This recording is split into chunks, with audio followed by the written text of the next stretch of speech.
အချစ်လိုချင်တဲ့သူတွေရှိလားအချစ်လိုချင်တဲ့သူတွေရှိရင်လက်ထောက်လူတိုင်းအချစ်ကိုလိုချင်ကြတယ်လူတိုင်းအချစ်ခံချင်ကြတယ်ပေါ့နော်ဒါပေမဲ့ဒီလူတိုင်းကောင်းမွန်တဲ့ပါတနာနဲ့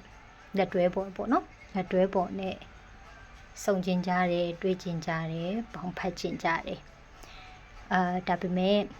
ဒီလိုမျိုးအချစ်ဆိုတာကမျောလင့်ချက်တွေများလေ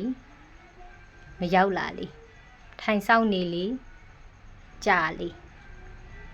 နော်လိုက်ရှာလေမတွေ့လေပြေးလေလိုက်လေပေါ့နော်လိုက်ရှာလေမတွေ့လေချစ်ကဗာလဲလိုက်လို့ပြေးရလားပြေးလို့လိုက်တာလားအိုက်ကွက်တီပေါ့နော်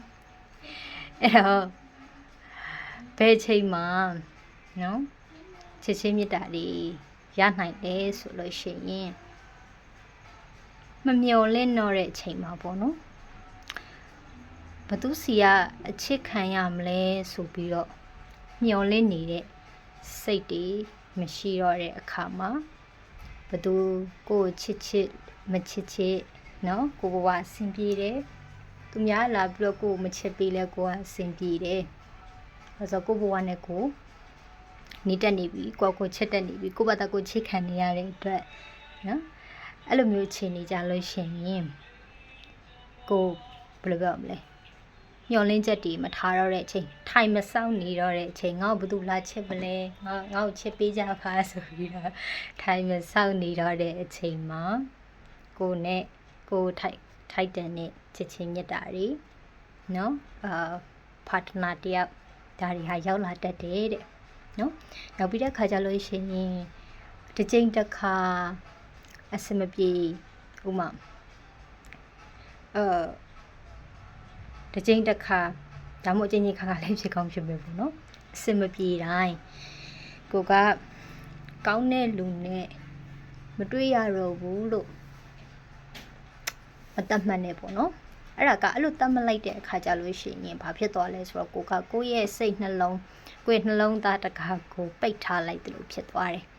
ပိတ်ထားလိုက်တယ်လို့ဖြစ်သွားပြီးတော့မှတကယ်ကောင်းတဲ့လူကိုဘေးနာကိုရောက်လာတယ်ဆိုရင်နောက်မှပဲကိုဟာသူ့ရဲ့ချစ်ချင်းမြတ်တာတွေကိုလက်မခံနိုင်တော့ဘူး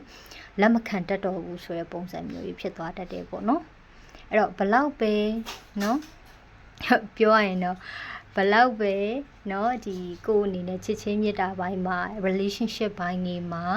အစမပြေဖြစ်ခဲ့ပါစေเนาะထက်ချစ်ဖို့လည်းမကြောက်နဲ့လာပြီးတော့ကိုယ့်ရဲ့စိတ်ကိုမပိတ်ထားလိုက်နဲ့ပေါ့เนาะတခါနာကျင်ရလို့ကိုယ့်ရဲ့စိတ်ကိုပိတ်ထားတာမျိုးမလုပ်ပါနဲ့ပေါ့เนาะမလုပ်ဘဲနဲ့ကိုယ့်ရဲ့စိတ်နှလုံးကိုဖွင့်ထားပါထက်ချစ်ဖို့လည်းမကြောက်နဲ့เนาะအဲ့လိုမျိုးကိုယ့်ရဲ့စိတ်နှလုံးသားတကားကိုဖွင့်ထားရင်းနဲ့ဖွင့်ထားလိုက်တဲ့အခါမှာတကယ်ကိုရဲ့ right person လို့ပဲပြောမှာဘယ်လိုပြောပေါ့နော်တကယ်ကိုချစ်ပေးမဲ့သူကိုနောက်ရောက်လာလိုက်တဲ့အခါမှာကိုဟာကိုအချိန်ကြာရင်ဝမ်းသာနေလိမ့်မယ်ပေါ့နော်ကိုကျေးဇူးတင်မိလိမ့်မယ်သိလားကျေးဇူးတင်မိလိမ့်မယ်အော်ငါဘယ်လိုပဲဖြစ်ဖြစ်နော်ငါရဲ့စိတ်နှလုံးသားတကားကိုငါဟာဖွင့်ထားခဲ့တဲ့အတွက်ဒီလူရဲ့ချစ်ချင်းမြတ်တာတွေကိုအခုချိန်မှာငါဟာလက်ခံနိုင်စွမ်းရှိပါလားငါသာဒီငါရဲ့စိတ်တွေကိုပိတ်ထားခဲ့မယ်ဆိုရင်စဉ်းစားကြည့်လိုက်လေတိလားကိုပင်အခုလက်ရှိမှာစဉ်းစားကြည့်လိုက်ကိုဘီနာမှာကိုတကယ်ချစ်နေပြီးမဲ့သူနော်ကိုတကယ်ကိုအချစ်ခံခြင်းတဲ့ပုံစံအတိုင်းကိုချစ်နေပြီးမဲ့လူတယောက်ကရောက်နေပြီကိုရဲ့ဘီနာမှာ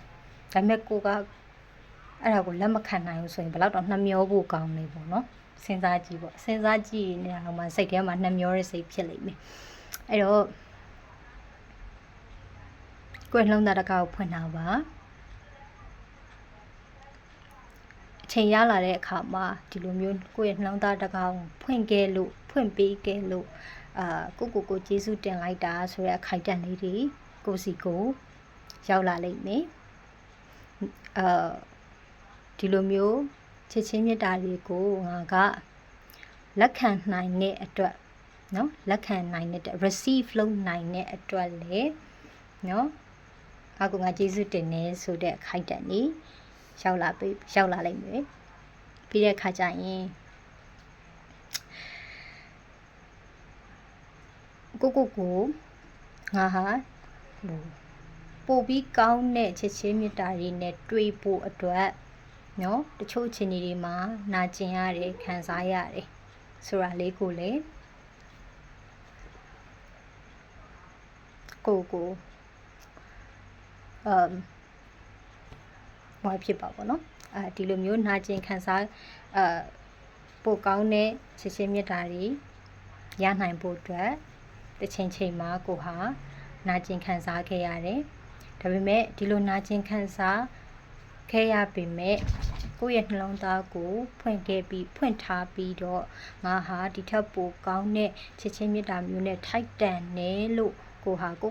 ယုံကြည်ခဲ့တဲ့အတွက်တနည်းတစ်ချိန်မှာကိုကျေးဇူးတင်မိလိမ့်မယ်ပေါ့နော်အဲ့တော့ပြောမယ်ဆိုရင်အချစ်နောက်ကိုမလိုက်နဲ့အချစ်ကလာပလေးစီပေါ့နော်ပြီးတဲ့ခါကျရင်ကိုယ့်ရဲ့စိတ်ထဲမှာ I deserve ငါကထိုက်တန်တယ် I deserve more နော်ကိုကထိုက်တန်တယ်ဆိုတဲ့စိတ်ကလေးဒီမေတ္တာတွေနဲ့ချစ်ချင်းမေတ္တာတွေနဲ့ထိုက်တန်တယ်ဆိုတဲ့စိတ်ကလေးတွေထားပါပြီးရင်ကိုယ့်ရဲ့စိတ်နှလုံးသားတကားကိုအမြဲတမ်းဖွင့်ထားပါဒါဆိုလို့ရှိရင်ကိုယ့်ရဲ့ကိုလိုချင်တဲ့ချစ်ချင်းမေတ္တာတွေနော်ရရှိပါလိမ့်မယ်အဲ့တော့ဒါကတော့ဒီနေ့ရဲ့ဒီတစ်ပတ်ရဲ့ပေါ့နော် so reminder message လေးဖြစ်ပါတယ်ချစ်ချင်းမေတ္တာတွေလက်ခံရရှိကြပါစေနောက်ဗီဒီယိုတွေမှာပြန်တွေ့ကြမယ်နော် bye bye